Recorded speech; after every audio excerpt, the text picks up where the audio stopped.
Bonjour à toutes et à tous et merci de nous rejoindre dans cette invitation au voyage. Comme chaque jour de la semaine, on explore 3 destinations et pour toutes les 3, le dépaysement est garanti. Il a voulu appeler son bateau Putain de toi, mais les affaires maritimes ont refusé. Je vais vous emmener à Sète, sur la terre natale de Georges Brassens. Des canaux, l'étang de Thau et la mer au bout, c'est là que Brassens a grandi.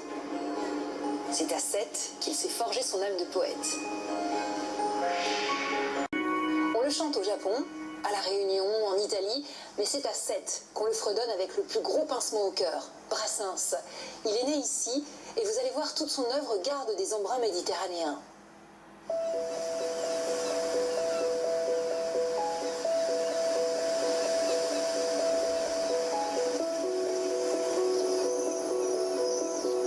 La ville de Sète s'étire entre la mer Méditerranée et l'étang de Thau, aux confins de l'Occitanie.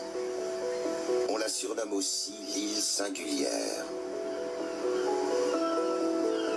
Premier port de la Méditerranée française, elle est née au XVIIe siècle, en 1666, d'une décision de Louis XIV pour ouvrir le canal du Midi sur la mer. Mélange de noblesse, incarné par le canal royal, et de simplicité, Sète est peuplée en partie de marins. Quand ce n'est pas le Mistral, c'est la Tramontane qui pousse les barques de ces derniers.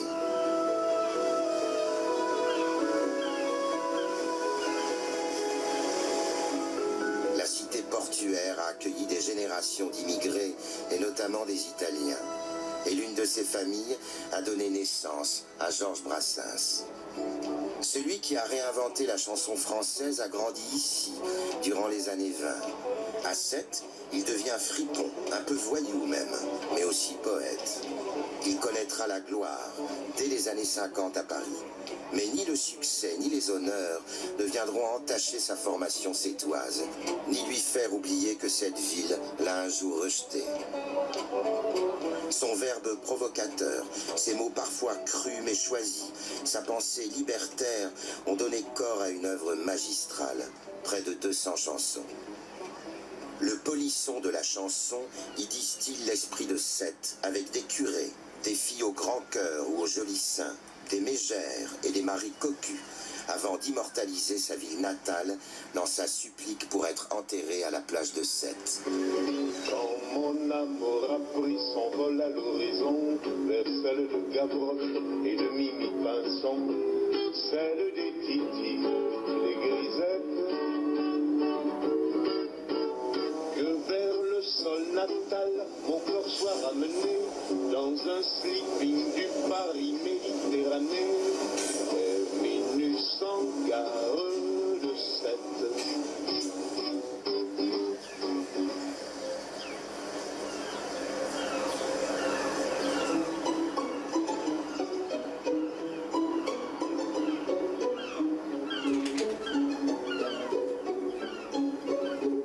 Après avoir quitté le quartier central du canal royal, avec ses quais et ses canaux, découvert son pittoresque marché et grimpé un peu dans ses ruelles, dont certaines portaient avant des noms cocasses comme Rompe-Cul, on pénètre dans le quartier haut. Ce quartier coloré est traversé d'influences italiennes jusque dans sa cuisine. La célèbre macaronade à la tomate n'est autre que le ragoût napolitain. Cette petite Italie baigne durant l'enfance de Brassens dans la musique. Toute la vie sociale se passe dehors. Les partitions s'achètent dans la rue pour chanter les airs du moment. En contrebas du quartier haut, le cabaret Les Amis de Georges perpétue cet hommage à l'Italie maternelle de Brassens. On y chante la légende de la nonne, un poème de Victor Hugo que le chanteur a mis en musique sur un rythme de tarentelle, une danse traditionnelle de l'Italie du Sud. Donnez-vous donc l'œil étincelle pour entendre une histoire encore. Approchez, je vous dirai celle de Donia, petite fleur, elle était d'Allange, sans tasse, les collines et les halliers. Enfin, voici des bœufs qui passent, cachez-vous rouges tabliers. Le quartier d'enfance de Brassens est aussi baigné de catholicisme. Comme bien des petits garçons à l'époque, Brassens est obligé par sa mère très croyante d'aller à la messe. le plus souvent à la Décanale Saint-Louis, église datant du début du XVIIIe siècle qui domine le quartier haut.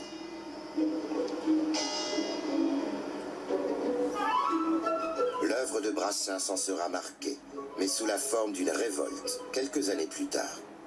Cette église austère dont l'ombre a pesé sur sa jeunesse est dans nombre de ses chansons. Tempête dans un bénitier ou la messe au pendu sont résolument anticléricales. Petite mer intérieure longue de 19 km est le royaume des moules et des huîtres. C'est elle la fameuse mare des canards sur laquelle navigue le bateau. Les copains d'abord, la chanson la plus connue de Brassens est un hymne à l'amitié. Aux copains c'est toi. L'étang de Thau sent le vent, les algues et les copeaux de bois. En 1966, à l'âge de 45 ans, Brassens va rendre le plus bel hommage à sa ville. Supplique pour être enterré à la plage de Sète évoque un autre lieu incontournable. Son cimetière marin, dominant les flots bleus, créé aux alentours de 1860 à flanc de colline, ce cimetière a été immortalisé dans un poème intitulé « Le cimetière marin » par un autre sétois, Paul Valéry. Il y a beaucoup de personnalités sétoises qui sont enterrées ici. On le retrouve.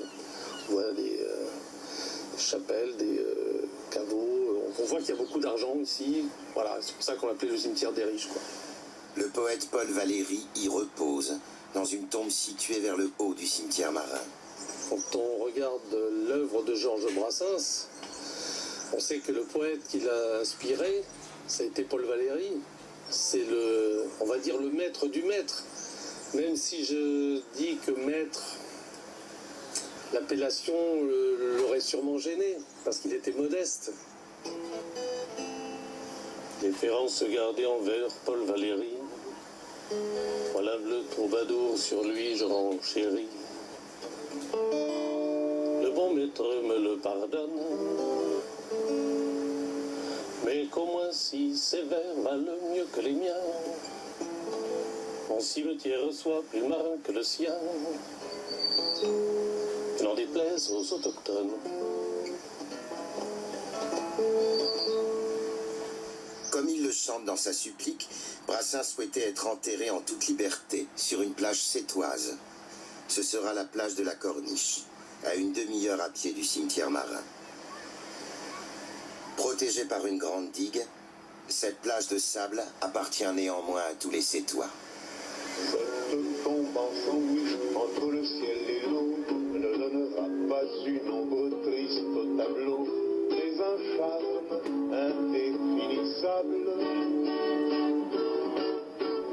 Les baigneuses s'en serviront de paravent pour changer de tenue et les petits enfants iront chouette un château de sable. C'est finalement face à l'étang de Thau, au cimetière Le Py, dit le cimetière des pauvres, que repose Brassens depuis 1981. Lui, le paria de Sète, petit voyou à moitié rital, a puisé dans cette ville ses os, son caractère, la musique d'une œuvre unique.